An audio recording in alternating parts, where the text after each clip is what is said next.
All right, our undergraduate judges today. Jonathan Epstein is the founder of Super Glorious, a streetwear think tank. He had incredible success as a Planet Fitness franchisee, expanding to 85 locations across the United States. He's a champion of the arts and supports the piano chair and artist in residence position for Gabriela Montero at the Cleveland Institute of Music.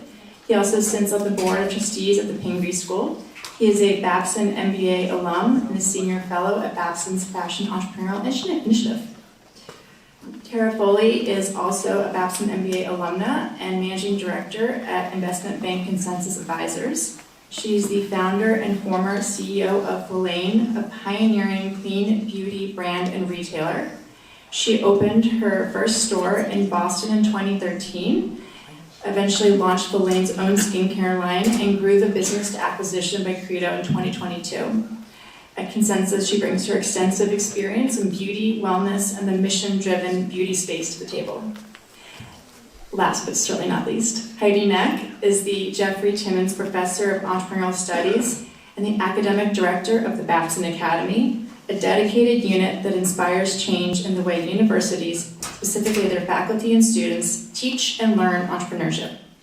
She leads the Symposia for Entrepreneurship Educators programs, equipping faculty from around the world with the skills and knowledge they need to teach entrepreneurship entrepreneurially. She's authored multiple textbooks and has been recognized with so many awards by international organizations for her teaching excellence. Thank you, judges, for being here tonight.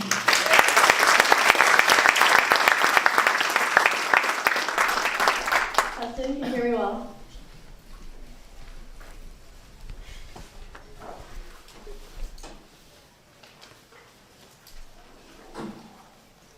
Who wants to play a game? You right there, you look really eager. I'm gonna volunteer you. Right here, I have a quarter. If it lands on heads, I win. But if it lands on tails, I'm also gonna win. So let's see what we got. And we have heads. Now, that didn't really seem fair, did it? You never even had the chance to win. But you see, this is how money works for students who are never taught the rules of personal finance. They walk into the real world thinking that it's a fair game. But then life flips the coin on them and they realize that the odds were stacked against them from the start. My name is Gabby Lopes, co-founder of Budget, and my team has created a mobile app that teaches the next generation financial literacy. And in this game, kids can actually win big. So, let's start with the problem. Massachusetts, one of 26 states that does not ensure financial education. As a consequence, 1 in 5 teenagers report that they lack basic financial competence. But it gets more upsetting. In September of 2023, I conducted a quiz of over 100 middle school students on simple financial literacy skills. The average score is shocking, 56%. It is evident that financial illiteracy is a daunting subject to the next generation. And sometimes, well, we're all in need of a bud. This guy is a student's best friend and financial advisor in our game. With your avatar bud by your side, students navigate the make-believe city of Castropolis. And then they can also maximize the fictional currency we have, Budcoin, to win. We released Budget 1.0 to the Apple Store on January 8th, 2024. With the help of industry professionals from Salesforce, NextGen Strategies, and Rockland Trust Bank, the beta version was a smash hit. But how can we tell? Well, let's just say that we had feedback straight from the source, middle school students of Plymouth County. Yes, with these immersive workshops that we hosted, we actually collected user feedback from the students and then applied this to the development of Budget 2.0. Some of the changes that we're currently implementing include competitive edge, check. Right now we're working on integrating a leaderboard and a multiplayer system within the back end of development. Friendly user interface, check. This new game works on a thumbstick motor control. And last but certainly not least, custom avatars, check. You can make your bud look whatever you want with different colored skins and accessories. Now, with these investor bots that students can actually interact with, they can make deals of a lifetime or be scammed out of all their money, so beware. The interesting thing about these NPCs is that their dialogue is AI generated from a mobile banking power. This was due to a recent partnership that we made with a student startup at Suffolk University. But how are we not just a game changer? How are we a money maker? We sell sponsorship packages to financial institutions within Massachusetts. So by doing so, we promote them through the game storyline. For instance, last year we partnered with Northeastern Savings Bank. Rather than having a disruptive advertisement within the game, we decided to actually create a non-player character for them. This way, they're actually hyperlinked to the bank's website when students interact with the character. This raised us an initial $1,400 in capital investment when we launched the beta version. Then we invested $1,041 of this into the manufacturer merchandise that you see here. Not only was it sold for an 18% net profit margin, but we gave the rest of this away to students at our workshops as an incentive. I learned although students may not initially be interested in financial literacy, they all will compete to win a free t-shirt. Now, since the launch of Budget 1.0, we have received over 300 app downloads in this Apple Store in just 4 months. But if you aren't quite inspired yet, here are the key metrics that show how students have actually improved upon financial literacy. As I mentioned, back in September, they had averaged 56%, but with multiple trials in the budget week, this has increased on a 20 to 30% margin. But we aren't stopping there. I've had the opportunity to speak with state legislators on a bill that would make personal finance a graduation requirement within the state. These will be published in the next few weeks on our first podcast, Financial Literacy Making Sense. See what I did there? All right, so we started this with a make-believe game, a coin flip, a game that was rigged from the start. For students like myself, coming from a low-income, first-generation, or underserved background, this is how financial reality feels, rigged from the start. But budget is a game changer.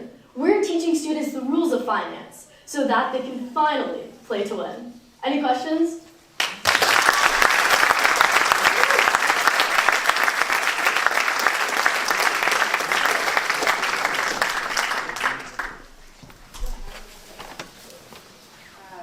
Thank you. I'm pretty loud. I don't know if I need this. Thank you so much. This is super compelling. I'm an 8-year-old, so it's crazy to think that we don't have any education on this front in Massachusetts. I thought the advocacy element was really cool. I thought it was really cool that you've already partnered with banks and so on and so forth. I'm just curious how you are going to drive demand with this customer, right? Like with this young kid. How do you drive community building and demand with that customer? Yes, this was definitely an obstacle that we had to jump over going into this. Obviously, the product in itself being a mobile game, this was the first way that we initiated interest from middle school or younger students. They all have phones, they're all interested in gaming, and that's something you don't see in a traditional classroom. However, something that we do to engage them even further is through these in-person workshops. So right after we launched the beta version, in the spring after, we actually went into local middle schools within Plymouth County and held an interactive lesson first. So we gave them fake dollar bills, they were playing this competitive game, and then if they won, they could win the t-shirts, the merchandise, they love physical products. And then we said, here, try this out, this is a mobile game that essentially does the same thing. And they loved it, but the way that we make this even more detailed to them is that we take their feedback directly. So for example, they were asking for more of a competitive edge, they wanted to design their own avatar, and they wanted a simpler user interface. That's all going into Budget 2.0. So this definitely requires a lot of user testing and really listening to what they want in this game to make it not only effective in teaching financial literacy, but just genuinely interesting. So thank you. Gabby, really impressive. As a professor, I'm so thrilled with your presentation skills. Well done. Thank you. I think where I'm confused though is more not necessarily with the kids that are using it and how you're designing with them in addition to for them. A little confused on your business model and working with these banks and where the revenue is coming from. So can you give me a little bit more detail on that? Yes, so we partner with financial institutions who are required to something called the Community Reinvestment Act. So basically, if you're a financial institution and you're under FDIC deposit insurance, quarterly they review you based on how much you invest back into your community. So basically, we reach out to the VP of marketings of credit unions, local banks, or just medium-sized banks, and they're looking to actually partner with local projects such as Budget App or local initiatives so they can get a better rating. But they do have a separate fund allocated directly to the CRA or the Community Reinvestment Act. So you're just to build on that real quick. So like with Northeastern Savings, Yes. and so they're actually showing up inside the game as that bank. And do you have other banks online right now? Yes, so currently we only have Northeastern Savings Bank as a bank for sponsorship. The other 4 were local businesses. However, last week I had a meeting with a representative from the Massachusetts Chamber of Commerce. I kind of told him about his mission, and he directly connected us to a direct team of over 800 members from the Chamber. But specifically, we're talking to 3 right now to be in Budget 2.0, St. Anne's Credit Union, Watertown Savings Bank, Plymouth Rockland Trust. Yeah, it was a really great presentation. I couldn't imagine when I was 21 or 20 doing this. It was good to do this. Are there any budget numbers, like you talk about how you scale this? Because I'm not really familiar with creating an app, but what, you know, when you look out at your goals 12 to 18 months out, where do you see the growth coming from? Is it subscription based? Is it Yeah. subscription based? Yeah, so obviously, sorry, I don't mean to cut you off. No, the other question is, who are your competitors? Yes. Okay, so first to address like the scalability of this, yes, we're kind of like working B2B right now with the banks and the credit unions. However, how we plan to scale this is actually getting this into public school curriculum. So in the fall, when students are entering the fall semester and we have the beta version out, we're going to run a 6-week test pilot program where students are actually trying out the app consistently and we're able to like measure their learning management and then put that into an LMS system. So once we have this into schools, I actually did a survey of all the superintendents in Massachusetts. I only got like 10 responses back, but personally I thought that was like pretty okay. They were saying if they had a separate fund for financial literacy, they would be willing to pay $100 to $200 a month for a subscription-based service. And then additionally, they said they're willing to pay for data analytics about $500 a year, as well as a certificate for students to earn, which they said about $2 to $5 per student. And sorry, what was the other question? Our competitors? Competitors. Yes. So currently our competitors, these are not directly like mobile app, or there are a lot of like mobile games out there, kind of focused on financial literacy. A few of them are Greenlight, Level Up. There's Bonsai, this is a software that teaches financial education. There's Zogo. But something that they really don't do, first they don't have the aspect of having sponsorships from banks or credit unions or recognizable resources within the game. So for example, imagine playing a game and you can literally see a local shop or a business that is represented in your town and then instantly be connected to it. But they also don't really focus on building habit. Because we are a simulation game where you're living in a city, we're not just focusing on getting questions right and wrong and teaching black and white answers. Rather, we're actually building habits such as, delayed gratification, budgeting, spending. Whereas you have your own money, you have your own currency, and you're actually learning the true repercussions of your decision making. I may have missed it, but what is your intended use of proceeds? Yes, sorry. So about half of the proceeds that we would get to this would be first for the pilot program, and then also finishing Budget 2.0. So to complete Budget 2.0, because this is a more enhanced version, currently I have an app developer. He's a graduate student at Northeastern's University. He's coding on Unity, but we do require other people on the team to complete this product as high quality. So first we need a fictional content writer. This is someone to literally write the storyline of the game to make sure that the learning management systems make sense and that students are actually retaining and learning information with the features we have in the app. Next, we need a UX designer. We also need a graphic designer. And those are just the minimum. If we really want to go above and beyond, we would need an environmental designer. We would need someone to do the sound and the animations. So far, we have all the coding done for the app, but those nice features that make it really valuable, those are people we need to onboard, and we're looking for quality members. The rest of the fund would, of course, go to the pilot program. As I mentioned in the fall, we're looking to actually test this with students. We need incentives to actually make sure we can get students to come and show up and try out our app. Other than that, we need to track it, so we need to pay for Unity Analytics to make sure that we're actually getting a reliable dashboard of what students are learning from this app, and then apply it to the revisions that we make. And then finally, we just are looking to cover legal formation fees. This year was our goal to become established as a Massachusetts LLC. I believe that's a $500 formation fee, another $500 annually, so hoping to cover that. So it seems like your target market are middle school students in terms of the user, Yes. right? Why is that? Because it seems like high school students, and I've even seen some college students that don't really have the financial literacy. Well, that's a great point. I mean, you're wondering why aren't the high school students, why aren't the college students completely educated? Because you don't learn when you're young. I read a study from the University of Cambridge, I believe, I think it was 2013. They said by 7 years old, you've already developed the concepts, value concepts, that are directly linked to your personal finance for the rest of your life. So it's kind of scary thinking maybe by 7 years old you're financially doomed, but like that's totally not true. We actually did a lot of lengthy research. A lot of like the brain development or cognitive development that occurs is in middle school when it comes to like actually retaining information about finances.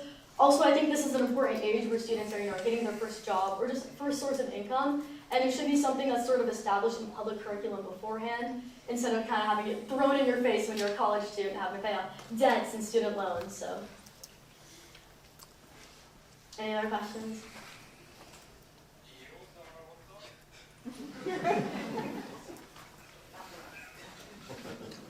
All right, thank you so much.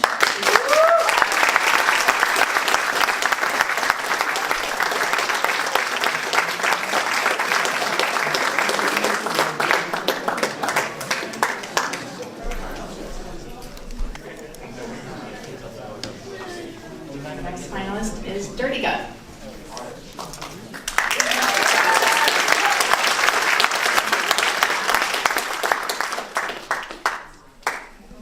Years ago, I lost 40 pounds. I cleaned up my diet, got in shape, but I still felt off. And it turns out I wasn't alone. 42% of the world struggles with digestive issues. And for me, one thing that always triggered it was chocolate.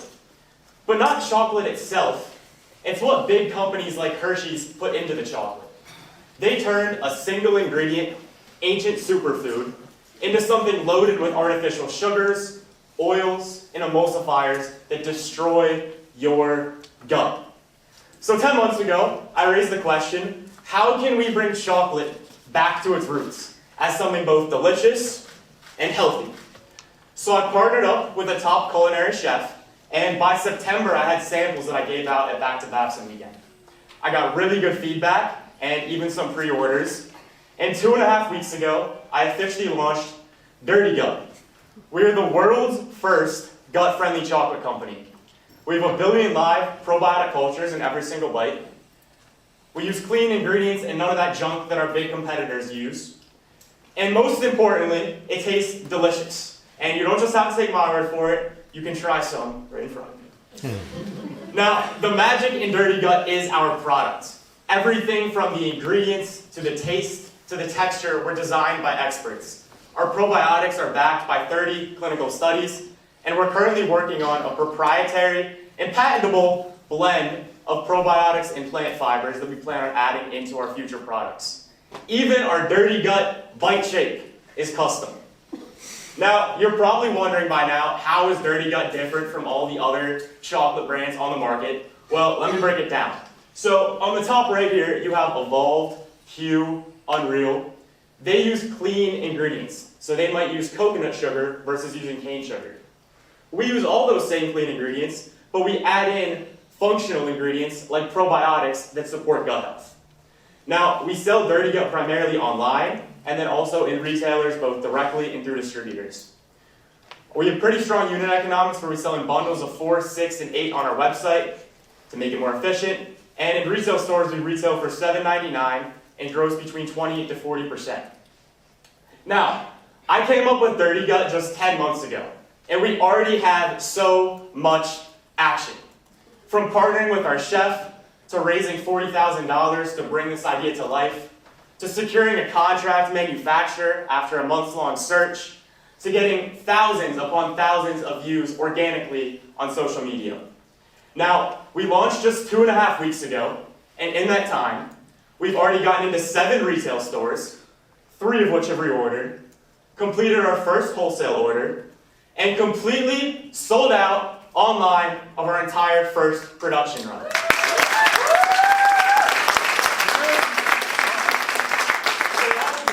So in 2.5 weeks, let me tell you about the past 7 days. We made it to the top 100s of Whole Foods' prestigious LEAP Accelerator program and are looking forward to interviewing with them next week. We got connected with the largest better-for-you food distributor on the East Coast, and they're interested. And the head of partnerships from NBC Universal reached out to us about collaborating on the upcoming Shrek 5 film. So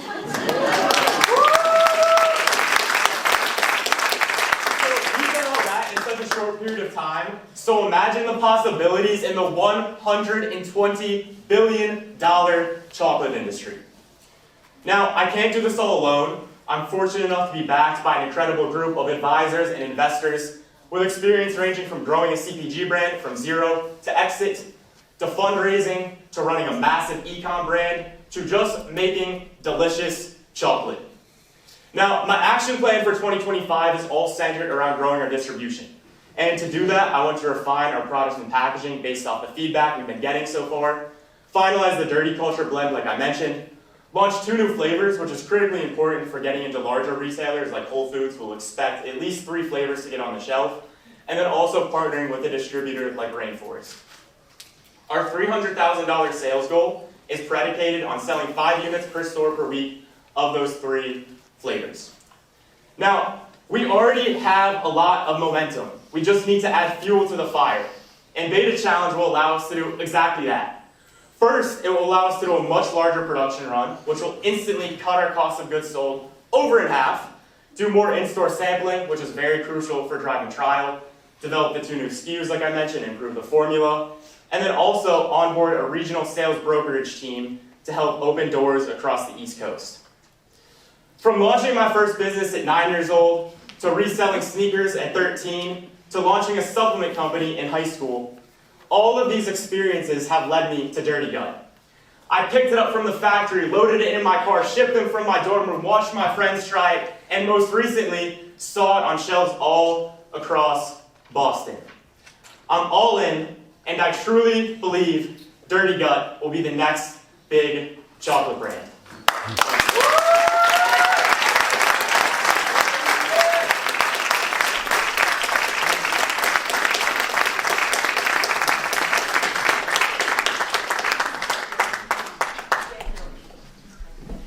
Daniel, congratulations on all the momentum and very impressive presentation. Thank you. Of the 500 online sales that you made so fast, what did you learn about your customers from those sales? So the main thing I learned, it almost kind of confirmed what I was expecting, and then I learned one more thing, and I'll tell you that. So first, I was expecting it to be younger Gen Z active professionals, and the vast majority of them were exactly that target market. But the second thing I learned was a lot of older people, think parents who were looking for healthy snacks for themselves and didn't really want to feel guilty after it, as well as looking for healthier snacks for their kids who were really interested in the product. And I've gotten very good feedback in that regard. It was an amazing presentation, and the momentum that you have and your background of starting so many businesses, I found very inspiring. Do you have a defined target market? Because if you, I think it was the second slide, Yes. you mentioned gastroenterology. There was something about that with, when you lost the weight and your energy level. So what's your value proposition, and does it change different markets based on a formulation of your chocolate? So our primary target market is active, urban, professional, Gen Z professionals. So think somebody who they might have just graduated college, they live in a big city, they're health conscious. Now we position ourselves as a chocolate, as a healthier version of chocolate rather than a supplement. So we wouldn't really ever sell like a medical clinic or something like that with more medical branding. But we position as a chocolate, just a better for you, gut-friendly chocolate, which is not something that any other brands have done. Have you ever thought about, there's the National Crohn's and Colitis Foundation that has, 8 million members, and colitis and Crohn's are huge, there's a lot of people that are afflicted, and it's a major national network. If this is truly better for your gut, that's a captive market that I think their New England chapter is based in Needham. That's good to know. What's interesting is at the back to Babson weekend that I talked about in the presentation, I had a very long conversation with somebody about that. So I think I appreciate you mentioning that. It's a very good market to be in the future. Amazing presentation.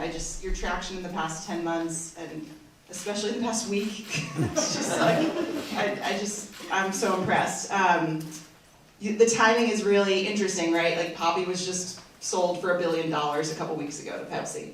And my instinct is that, we're gonna see tons of probiotic products flooding the market. And I'm just curious, I know you have your dirty culture blend. How ownable is that? What kind of protection do you have from an IP perspective? What else can you sell to a customer that nobody else can? Yes, so there's a few things. For one, obviously like our name, it's trademarked, it's registered. We have the proprietary bite shape, which is actually trademarkable, and we plan on trademarking it. The Dirty Culture blend, that's very similar to what Olipop does. They have their Oli Smart blend. And so it's patentable of the ingredients and the ratio of ingredients in there. Now another company could come along and build their own formula, but having our own that's branded, that people associate with efficacy, will be really important. And the plan down the line is, say, 2 or 3 years from now when we're bigger, is to be able to take that Dirty Culture blend to a university, for example, and actually conduct clinical research that shows it has a benefit. Because then some other company can't just come in and say, this, their random blend of ingredients works. We can say, we actually know it works. That's where first of all, I tasted it, it's wonderful. Thank you. All I need is a little red wine and I'd be happy.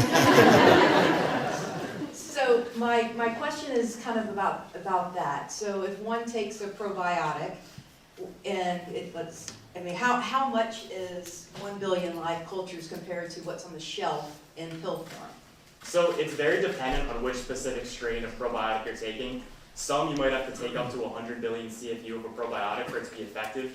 However, this particular strain, because it's a spore-forming probiotic, which means it's way less heat sensitive, it has this little micro encapsulation, you only have to take 1 billion CFU.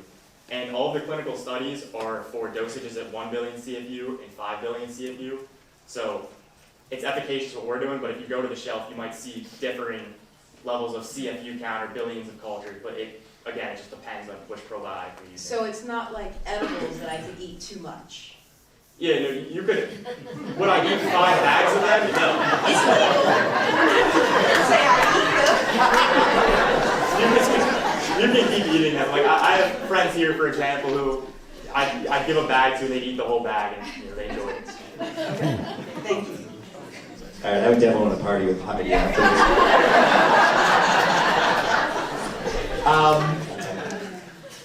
this. The manufacturing, where's the manufacturing happening now? And as you scale, do you have to look for, different manufacturing facilities? So I'm just wondering if you've thought that through. So we work with a really amazing partner down in New Jersey called Brooklyn Corn Chocolate. And I picked them originally for a couple reasons. One is I toured a lot of facilities, but they had by far the cleanest, which is very important. And second of all, they were very accommodating to do a smaller run, so we only made 750 bags to start. You go to a lot of contract manufacturers, 10,000 or get out of the room, right? Sure.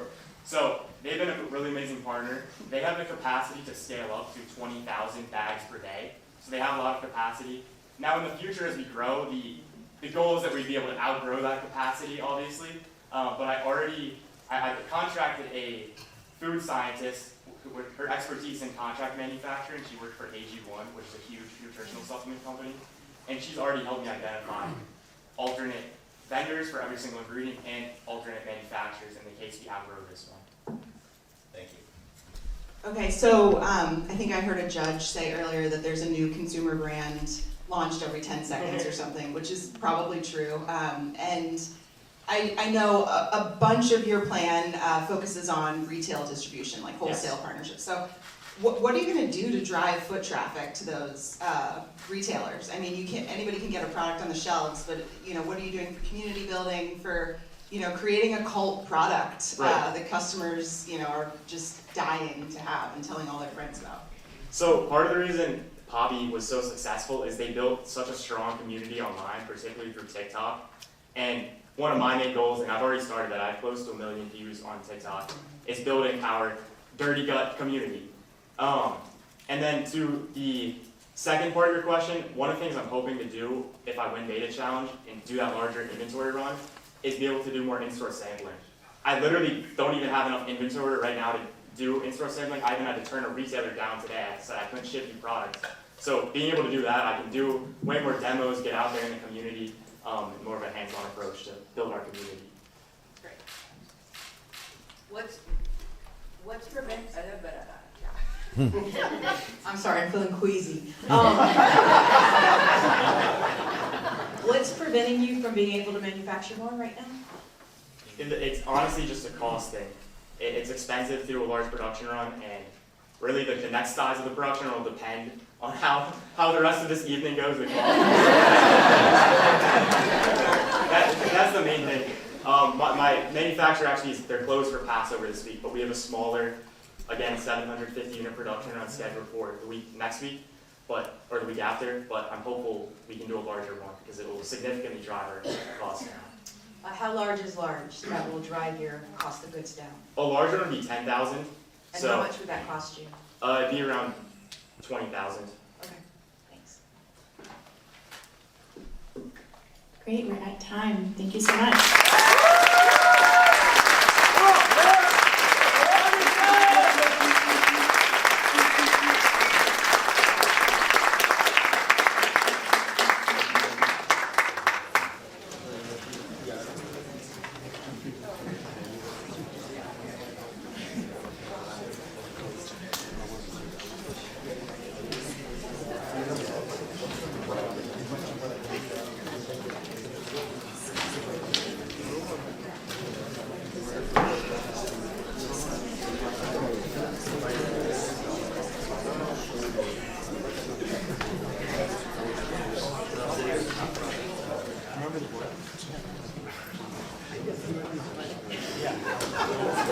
Our last item this evening is pickup.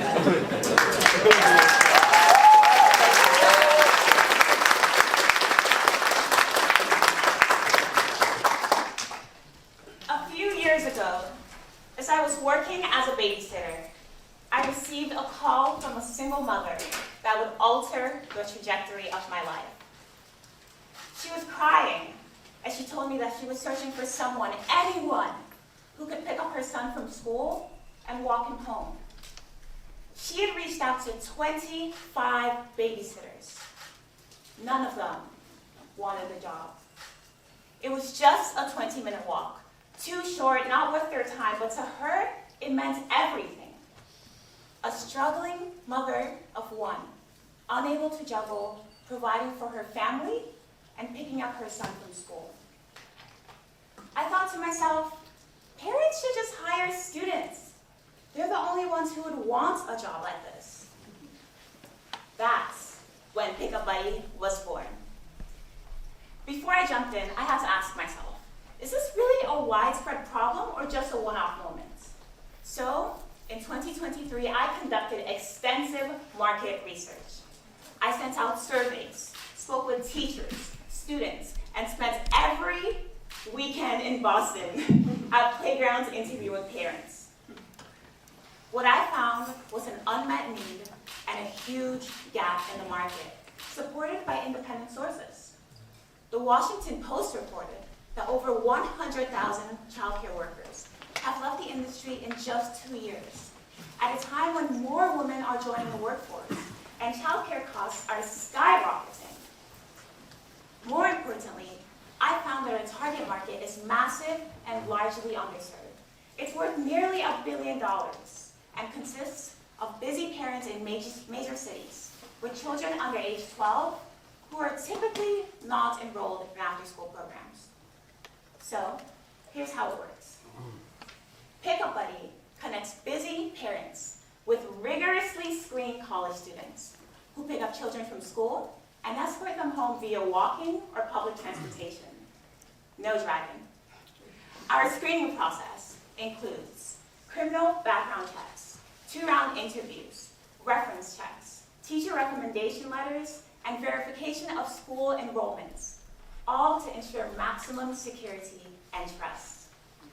On the other hand, parents sign up online, complete a background check, and select a weekly Pickup Buddy from a roster of nearby candidates.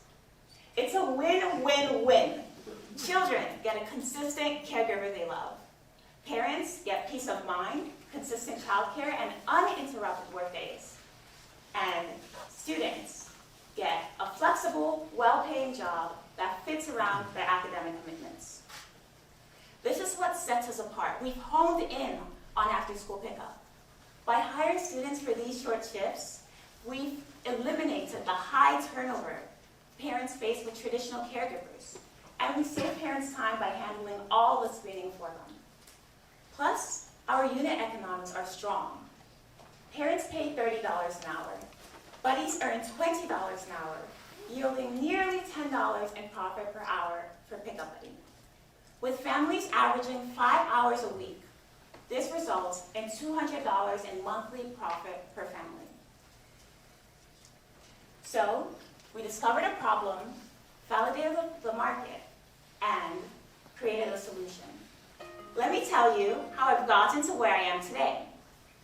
In winter of 2024, I participated in the Butler Launchpad Fast Track program. I established an LLC, created a website, conducted market research, secured insurance to ensure comprehensive coverage, and worked with lawyers to ensure legal compliance. Then, in spring of 2024, I won $2,000 in seed funding from the Blaine Center and used it to launch a summer pilot program to validate the market. So, summer comes along, and I test the market.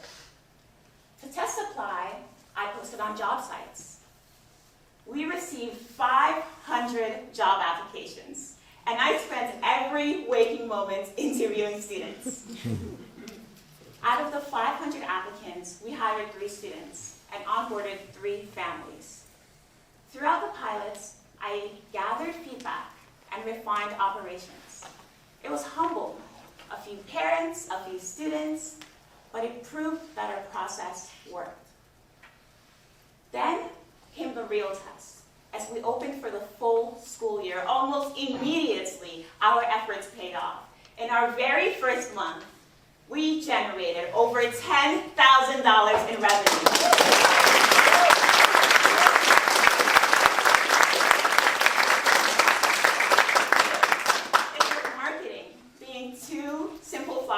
Posted around 2 neighborhoods in Manhattan. Additionally, we achieved 100% parent retention with 70% of new clients coming from word of mouth. So, now our biggest challenge came from our greatest success. In only 2 months, demand exploded so quickly that our operations couldn't keep up. To protect service quality, I made the difficult decision to pause onboarding new parents, to focus on developing technology in order to scale operations. Recently, I've worked with a team of developers, and we've developed an automated matching system that pairs parents and buddies with a single click. I've also developed a core team positioned to launch and scale Pickup Buddy. My talented CTO, Bill Duchemay, is a tech visionary who previously built a breakthrough app for the Rwandan government. And my advisors have a wide range of skills, ranging from customer service, business operations, mobile development, and business strategy.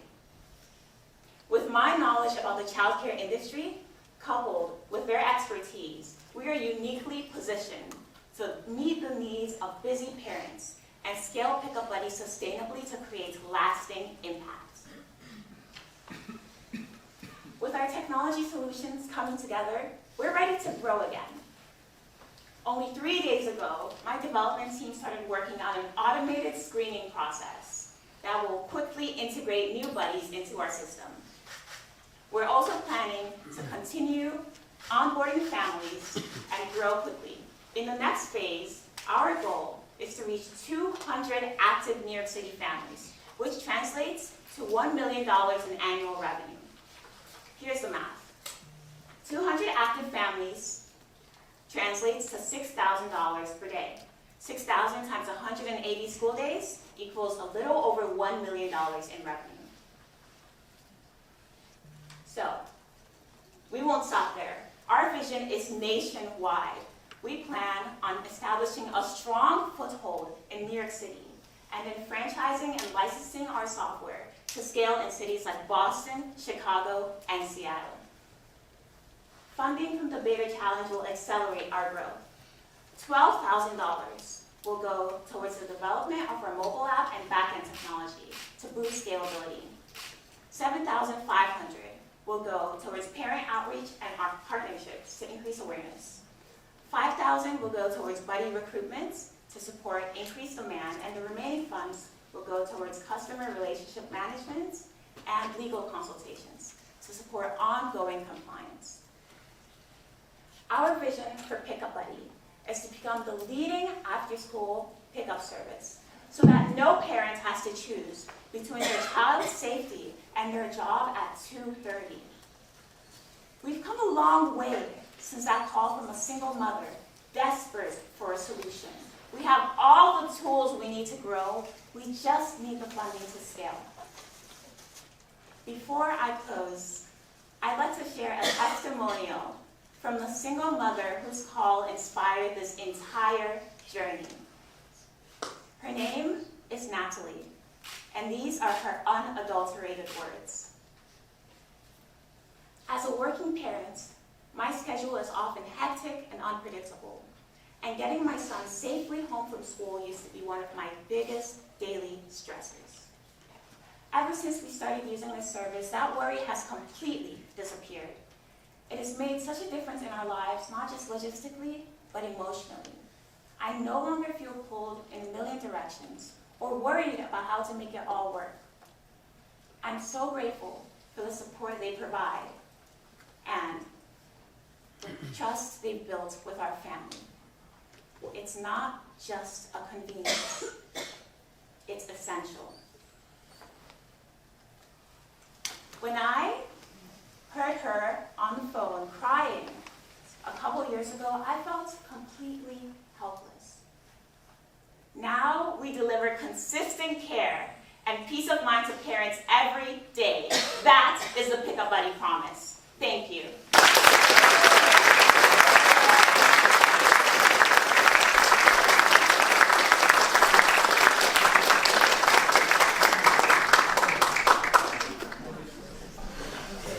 I might need a spokesperson for my company. So.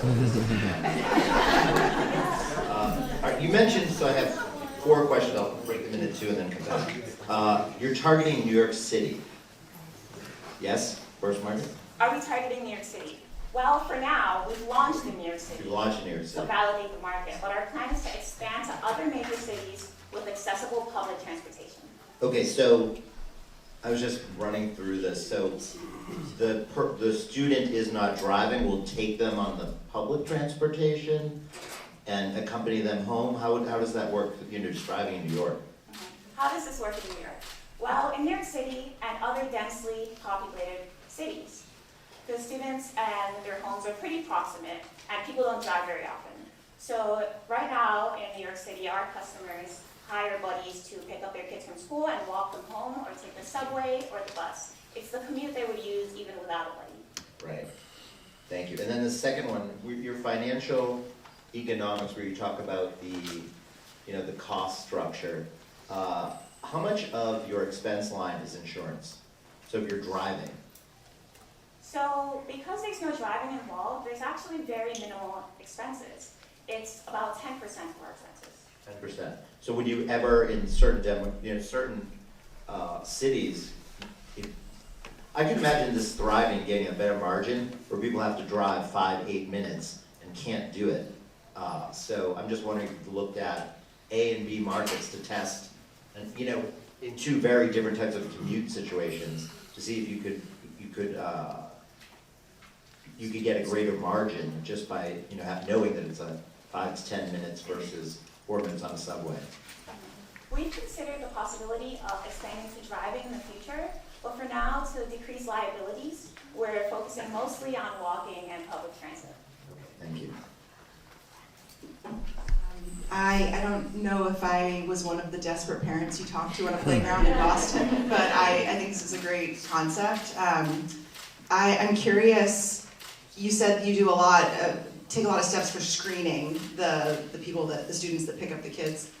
Is there any element of training involved? No offense to the college kids in the room here, but I've had my fair share of college kid babysitters that I'm like, what are we doing here? And so I'm curious if there's any element of, training involved, because I felt like that was a little missing from the presentation. So is there any training involved in our screening process? We do have a set of rules that we talk to buddies about how they can behave.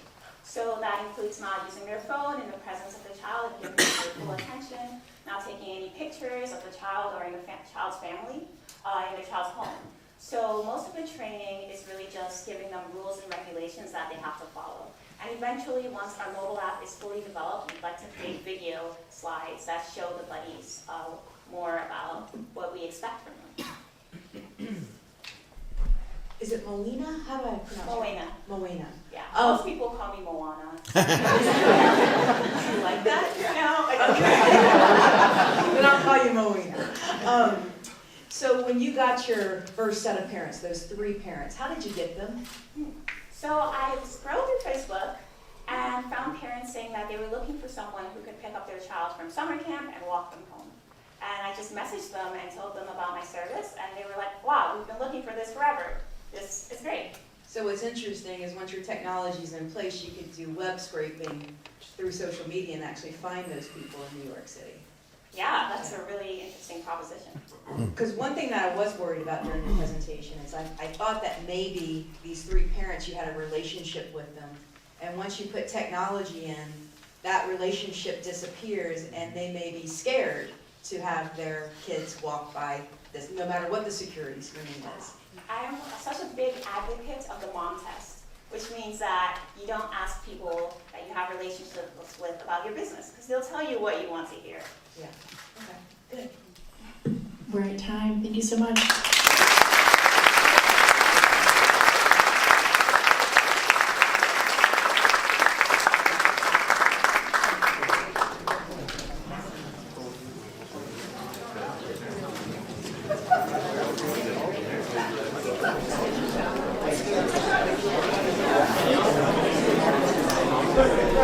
While deliberations are taking place, we do have some special announcements. First, I'd like to introduce Taryn Miller-Stevens, and the flags will come from her leadership.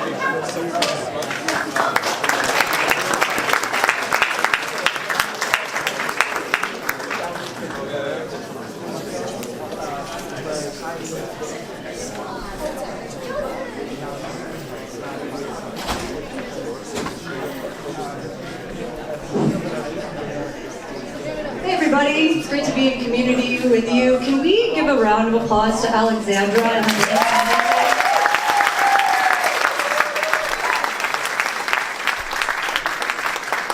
We all know it takes a lot to put these things together, and thank you for being in service of the community always. So my name is Taryn Miller-Stevens, and I'm the Associate Director at the Blake School for Entrepreneurial Leadership. And I'm here today to share with you about the launch of the Social Innovation Fund. We're going to do this in 2-3 minutes. Instead of telling you about the fund, we're going to do an experiment of showing you through a practice that we're going to do together what it's all about. So if you could, grab a piece of paper and a pen, make it as human as possible, or your phone, pull out something that you can write with. I know there's not a lot of writing going on these days, but if you have a pen and paper, grab it. If you don't, you can grab your phone. Wonderful. So I'm going to ask you 3 questions, and then we're going to share. So the first question is, we were just here 2 hours in this immersive experience. There's a ton of energy, inspirational pitches. I'm seeing shaking of heads. People have been really inspired. How are you feeling? How are you doing right now? What's going on in your heart and in your body? Check in. Write it down. Hi, Dylan. All right, now the energy of the room. What's going on in the room? The collective has been together for a couple of hours now. What's the energy of the room right now? How are you connecting to it? How's the room feeling? Write it down. Last one. So much information, beautiful pitches. What's one thing that you learned today that you're taking with you? One thing. All right, now 30 seconds. Turn to the person next to you. You're going to share your 3 answers, introduce yourself with your name. If you don't know that person, we're going to come back together in 30 seconds. 30 seconds.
I just want to hear some popcorn. How are you feeling? Good.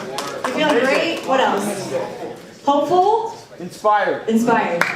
Amazing. Amazing. What's that? Anybody else? Energized. Energized. How's the room feeling? Hot. Hot. Hot. I was sweating back there too. Whew. How else is the room feeling? Hungry. Empowered. Empowered. Hungry? Relaxed. Energy. Energy. Last one. Anybody? Sorry?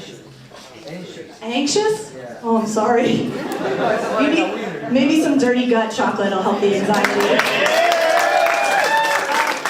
Okay, and one thing learned that you're taking with you. Who would like to share? Be brave. Sorry? Inspiration. Inspiration. Thank you. One thing learned that you're taking with you. You gotta take action. You gotta take action. Yes? I need to improve my public speaking skills. Okay, I totally am riffing right now and experimenting, so thank you for being on this journey with me. So why did we just do that practice, and how does it relate to the Social Innovation Fund? So this fund launched out of the Institute for Social Innovation, which was founded by Cheryl Kaiser, who's here in the front, the founding executive director. You can give it up for Cheryl. And what we learned and what we believe, and this now exists at the Blank School level, but this was incubated and came out of the Institute, where we believe that, hi Tamara, sorry, I keep seeing people I know, where we believe in relationships and also emotional and social awareness. And I don't know if you've seen Scott Taylor and Dana Greenberg's research or heard about it, about what makes a great entrepreneurial leader. We're here, we're at Babson, you're here to be an entrepreneurial leader. What makes us become that person? How do you get there? And what they found in their research is that the more emotionally and socially aware you are as a human being, the better entrepreneurial leader you'll be. So what these experiences do through the Social Innovation Fund, the Social Innovation Fund is a fund that exists to fund transformational student impact experiences in the world. And these impact experiences are around, again, social impact, right? So we funded students to go to Tanzania and teach entrepreneurship. We funded short courses for students to go to the virtuous capitalism course in Malaysia and Thailand. We have funded independent projects in downtown Boston. If you're interested in driving social impact in your lives, here's the QR code. You can explore more. We launched this website today. This fund has been operating in stealth mode through relationships over the last year, but we're going public right now with all of you here at Beta. So thank you for being on the journey. You can join our community by exploring, share it with your friends. This fund is available to Babson students, and priority will be given to high need, medium to high need students, but we want this to be a fund that anyone can access so that you can have a transformational experience while you're at Babson, bring that back into your lives. You need to change yourself to change the world, and that's what we're here to do. So thank you, be well, take care.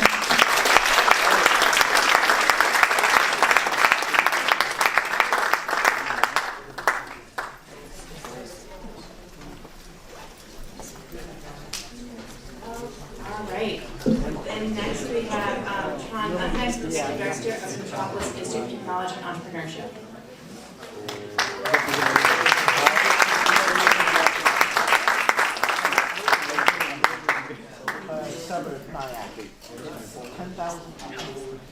All right, so I represent the newest institute here at Babson. I've been here 8 weeks. The institute, I think, was launched before I arrived, so many of you have heard about it, probably. We are people this fear on technology. I think we believe that Babson has underutilized potential to integrate technology into everything that we do. So at the Institute, we hope to do that along 4 vectors: education, research, innovation, and also, not to forget, infrastructure. And we hope to provide that to you as students. We are also working with faculty. We hope to work even more intensely with alums than maybe other innovation type programs on campus, because technology stretches obviously into that population as well, and I think there's a lot to gain from integrating alumni perspectives, alumni startups, with the work that we do here on campus. I'm not going to introduce all of these programs. Some of them barely exist more than you see the bullets there, and our website has basically been evolving over the last few weeks. It's a very exciting process to launch a new institute. I'm here mostly to give out a prize, so I'll stop very, very soon. But I want to just say one thing. I think that's the next slide, right? We have a showcase on the 29th, end of this month, and I hope you can all attend. This will be the first time, I believe, that all of the various AI initiatives on campus are displayed. We have 10 super exciting presentations. It's going to be a very visual experience. We have 100-inch monitors and 10 of them all around Knight Auditorium. We also just included an art exhibit in the beginning of the event, and we will, in addition to that, have at least 7 student clubs showing up and telling you about all the exciting technology-related activities that they do. So, without further ado, I think we are ready for the prize, right? Oh. Or is that later? I will be back for the prize. So stay tuned.